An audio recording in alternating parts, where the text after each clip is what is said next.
وإذ نجيناكم من آل فرعون يسومونكم سوء العذاب يذبحون أبناءكم ويستحيون نساءكم وفي ذلكم بلاء من ربكم عظيم وإذ فرقنا بكم البحر فأنجيناكم وأغرقنا آل فرعون وأنتم تنظرون.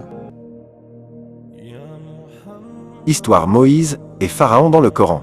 Et lorsque nous vous sauvâmes des gens de Pharaon, il vous infligeait le plus dur des tourments, il massacrait en les égorgeant vos fils, et laissait vivre vos femmes.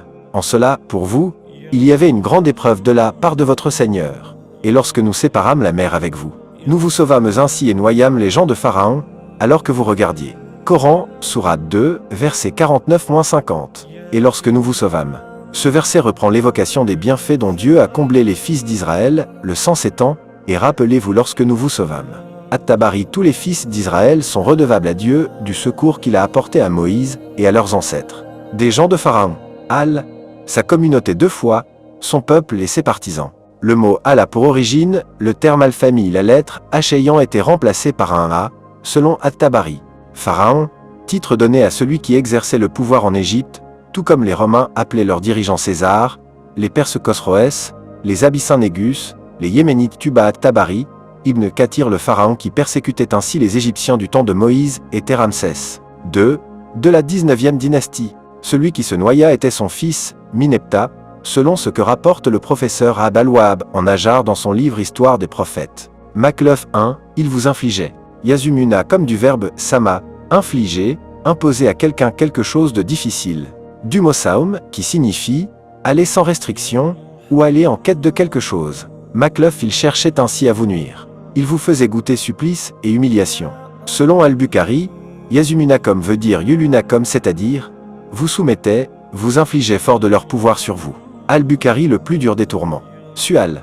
Le mot su englobe tout ce qui peut affliger l'homme en ce monde ou dans l'au-delà. La suite du verset montre quelle était la nature de ces supplices. Il massacrait en les égorgeant vos fils. Yudabiuna, du verbe daba'a, forme renforcée de daba'a, égorger.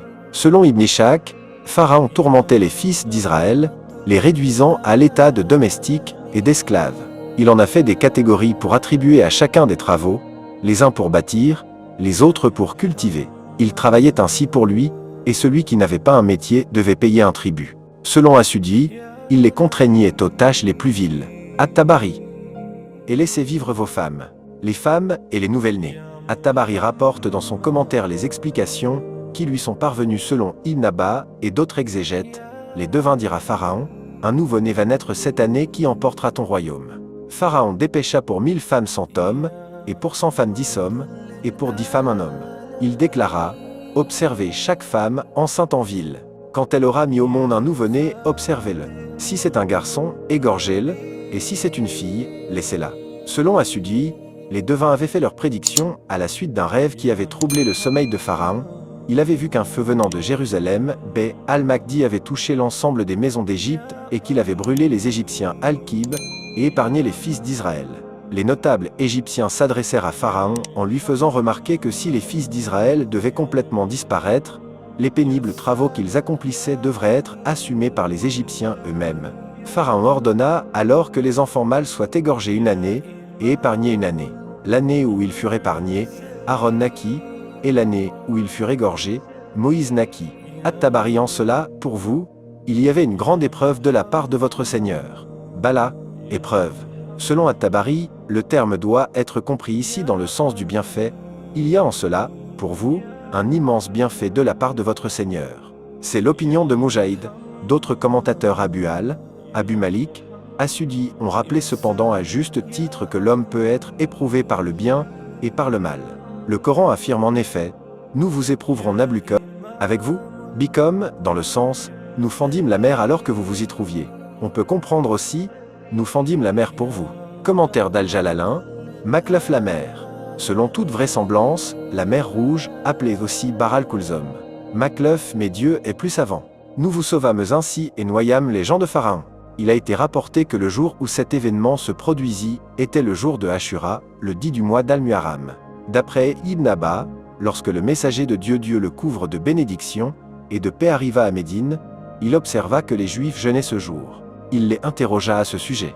Ils répondirent, c'est un jour de bien. C'est le jour où Dieu, à lui la puissance et la majesté, sauva les fils d'Israël de leurs ennemis, si bien que Moïse, paix sur lui, jeûna pendant ce jour. Le messager de Dieu déclara alors, « Je suis plus en droit de me réclamer de Moïse que vous. » Il jeûna ce jour et ordonna que l'on y jeûnât. Ahmad, Al-Bukhari, Muslim, notons que cette prescription a été abrogée et que seul le mois de Ramadan est resté une obligation. Le jeûne commémorant la sortie des fils d'Israël est toutefois fortement recommandé le 10 du mois d'Al-Muharram. Alors que vous regardiez, la mer se refermant sur Pharaon et son armée. Quelques enseignements. Le pharaonisme se caractérise par une volonté de réduire l'étranger au statut d'esclave que l'on martyrise et exploite sans aucun respect pour la dignité et la vie humaine. Le Coran dénonce avec véhémence les persécutions subies par le peuple d'Israël. Le Coran évoque plus d'une fois le miracle qui sauva les fils d'Israël. On en retire une leçon magistrale. Il n'existe pas d'impasse pour qui s'en remet à Dieu, même lorsque tout semble perdu. L'Exode et la sortie d'Égypte sont célébrés par les musulmans comme la victoire de la foi sur la tyrannie aveugle. La soumission à Dieu finit par l'emporter sur la force des armes. Extrait du commentaire de la sourate La Vache, par Annie Ramadan, à paraître Inch'Allah. 1. Il s'agit de Minepta ou Merneptah, Merneptah. Comme d'autres auteurs, le docteur Maurice Bucaille soutient dans son livre La Bible, le Coran et la science, que c'est bien Mineptah qui s'est opposé à Moïse. Bien plus, les analyses médicales qu'il a pu faire directement sur le corps de la momie ont révélé des éléments qui correspondent au récit de sa noyade. Au cours de cet examen de la momie, en juin 1975, des investigations particulières furent entreprises. Sur mon initiative, une excellente étude radiographique fut effectuée par les docteurs El Meligi et Ramsi tandis que le docteur Mustapha Magnalavi pratiquait, par une perte de substance au niveau de la paroi du thorax, l'examen de l'intérieur de la cage thoracique et de l'abdomen, réalisant la première endoscopie appliquée à une momie. On put ainsi voir et photographier certains détails très importants de l'intérieur du corps. Avec l'examen au microscope de certains petits fragments tombés spontanément du corps de la momie, examen qui sera effectué à Paris par le professeur Mignot et le docteur Durigon, sera complétée une étude générale médico-légale effectuée avec le professeur Secaldi.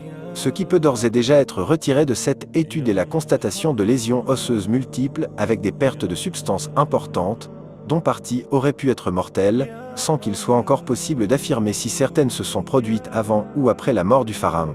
Celui-ci dut le plus vraisemblablement mourir ou de noyade, d'après les récits des Écritures, ou de traumatismes très violents ayant précédé son engloutissement dans la mer, ou les deux simultanément.